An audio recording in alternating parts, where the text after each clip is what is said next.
Hello guys. তো অনেকের হচ্ছে কথা হচ্ছে তুমি এত স্লিম হলে কি করে। হ্যাঁ, বাট স্লিম হতে গেলে না অনেক কষ্ট করতে হয়, একটা সাধনা বলতে গেলে। যোগা করো, তার সাধনা, ওটাকে ভালোবেসে করতে হবে, খুব নিখুঁতভাবে করতে হবে, ভুলভাল করলে চলবে না। বাট হ্যাঁ, একটা কথা তোমাদেরকে জানাই, যেটা হয় অনেক কিছু বাদ দিতে হয়, বুঝতে পারলে? অনেক কিছু বাদ দিলে পরে মানে স্লিম হওয়া যায়, রোগা হওয়া যায়, ঠিক আছে? আর অনেকে বলছে যে দিদি রোগা হতে গেলে দিদি হেয়ার পড়ে যায়, দিদি তারপরে কেউ বলছে আমার স্কিনে দাগ চলে মানে দাগ চলে এসছে। তা তার জন্যও ডক্টর আছে, ডক্টরকে বললে ডক্টর সেইভাবেই তোমাদেরকে ওষুধপত্র দেবে। ওগুলোকে একটু মেনটেনের ব্যাপার আছে। বাট হ্যাঁ, স্টিল আমি রোগা হয়েছি, আমার এইগুলো একটা ভালো জিনিস, মানে ভগবানেরই আর কি গিফট। সেটা হচ্ছে কি আমার হেয়ার ঝরেনি।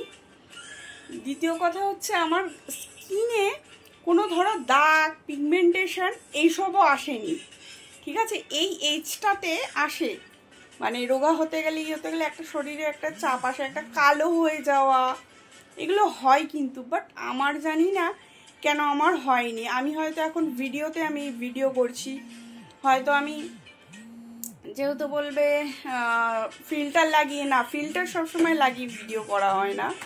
হ্যাঁ, আবার মানে মেকআপ ছাড়াও আমার ভিডিও আছে, আমার ইউটিউবে তোমরা দেখতে পারবে যে আমাকে মেকআপ ছাড়া কেমন লাগছে। তোমাদেরকে মানে কি বলবো, আমি খুবই দিয়েছি, মেকআপ ছাড়াই দিয়েছি। এখানেও আমি সিম্পল একটা মেকআপ করেছি, বলতে আইলাইনার লাগিয়েছি আর আইশ্যাডোটা হালকা করে লাগিয়েছি আর জাস্ট কাজল পরেছি, লিপস্টিক দিয়েছি, ছাড়া কিন্তু আমি কোনো মেকআপ করিনি, ঠিক আছে? কিন্তু সেরকম কোনো মেকআপ করিনি। তা অবশ্যই আমি মেকআপ শেয়ার করব, অবশ্যই কি ফেস ওয়াশ ইউজ করি সেটাও শেয়ার করব। বাট খাবারও যে খাই ওরকম নয় যে আমি সব খাবার বাদ দিয়ে দিই, মাঝে মধ্যে যেটা খাওয়ার দরকার সেটা খাই, কিন্তু নিজের কোয়ান্টিটিতে মানে অল্প খাবারটাই আমি পছন্দ করি, ভীষণ অল্পই খাই, অত এক গাদা খাই না, ঠিক আছে?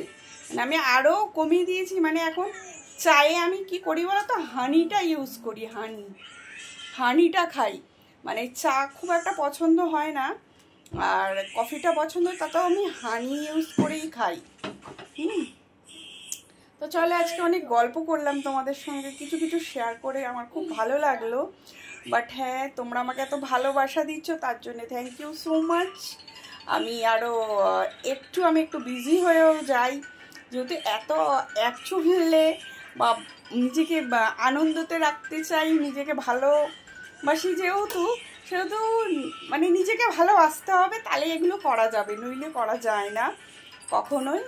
আর আশা করছি তোমরা বুঝতে পেরে গেছো। থ্যাংক ইউ সো মাচ আমাকে এতটা ভালোবাসার জন্য। আর তোমরা আমাকে দিদি বলতে পারো, বোন বলতে পারো, সিস্টার বলতে পারো, আর বাড়িতে মা বোনেরা যারা আছো তারা আমাকে মেয়ের মতনও বলতে পারো, আমার তাতে কোনো আপত্তি নেই। তো চলো, টাটা। অনেক কথা হয়ে গেল, অনেক গল্প হয়ে গেল ভিডিওর ফাঁকে। টাটা, ভালো থেকো, সুস্থ থেকো, বাবা মাকে অবভিয়াসলি ভালো রাখবে, ঠিক আছে? বাই।